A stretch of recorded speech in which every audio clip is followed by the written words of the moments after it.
छोटे से शहर सुनापुर की सुबह थी। हर गली में बच्चे स्कूल को भाग रहे थे, लेकिन चिंटू अब भी अपने बिस्तर में गोल मोल लिपटा पड़ा था। चिंटू, स्कूल का टाइम हो गया और तू अभी तक उठा नहीं।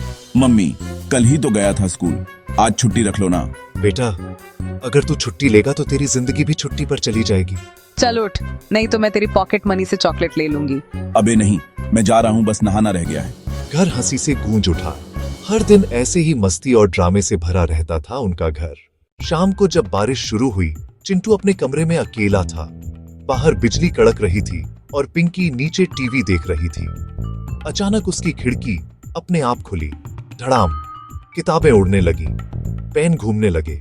कौन है वहाँ? धीरे से एक आवाज आई, जैसे हवा बोल रही हो, डर मत, मैं हूं तुम्हारा दोस्त।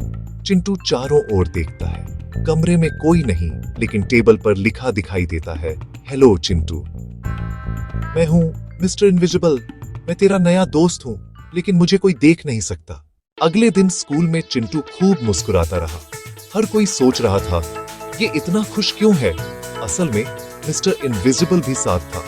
टीचर जैसे ही ब्लैक बोर्ड की तरफ मुड़े, इनविजिबल ने डस्टर उड़ाकर हवा में उछाल दिया।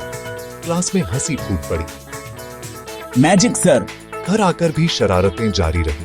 कभी पिंकी की गुड़िया खुद चलने लगती, कभी मम्मी की बेलन हवा में घूमने लगता। सबको लगता भूत है, लेकिन असल में वह मिस्टर इनविजिबल था। पिंकी को धीरे धीरे लगने लगा कि चिंटू कुछ छिपा रहा है। वो उसका पीछा करने लगी। एक रात उसने चिंटू को कमरे में अकेले हंसते और बात करते देखा। चिंटू, तू किससे बात कर रहा है? चिंटू सक पका गया। कोई नहीं, बस अपने आप से।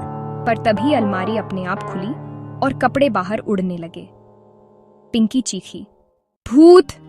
चिंटू बोला, रुको, डरना मत, ये मेरा दोस्त है, मिस्टर इनविजिबल। पिंकी ने चौंक कर कहा, मतलब तू सचमुच पागल नहीं हुआ? धीरे धीरे पिंकी और रोहित, बड़ा भाई, को भी सच्चाई पता चल गई। मिस्टर इनविजिबल ने बताया, मैं असल में एक जादुई आत्मा हूँ। कभी एक बच्चे की हंसी से बना था, लेकिन जब वो बच्चा उदास हुआ, मैं अदृश्य हो गया। चिंटू हैरान था, तो तू असली इंसान नहीं? नहीं, इनविजिबल मुस्कुराया। मैं उन बच्चों के पास आता हूं जो अपने अंदर का जादू भूल जाते हैं, मस्ती, हंसी और प्यार। एक दिन चिंटू ने मजाक मजाक में मम्मी के फोन से पापा को झूठा मैसेज भेज दिया, आपकी प्रमोशन कैंसिल हो गई। घर में टेंशन फैल गई। मम्मी नाराज, पापा चुप और चिंटू डर गया। देख, हर जादू के साथ जिम्मेदारी आती है। चिंटू ने गलती मान ली, सबको सच्चाई बताई। पापा, गलती हर कोई करता है, लेकिन जो मान ले वो असली हीरो होता है। उस रात चिंटू ने मन ही मन सोचा, अब मैं शरारत करूंगा, लेकिन किसी को दुख नहीं दूंगा। सुबह जब चिंटू उठा, कमरे में सन्नाटा था। मिस्टर इनविजिबल कहीं नहीं था। टेबल पर सिर्फ एक छोटा सा नोट पड़ा था, जब तू फिर से सच्ची हंसी में जादू ढूंढ लेगा, मैं फिर मिलूंगा। फिर मिलेंगे दोस्त। पिंकी, गया क्या? चिंटू, हाँ, लेकिन वो हमेशा यहीं रहेगा, हमारे दिल में। अब चिंटू बदल गया था।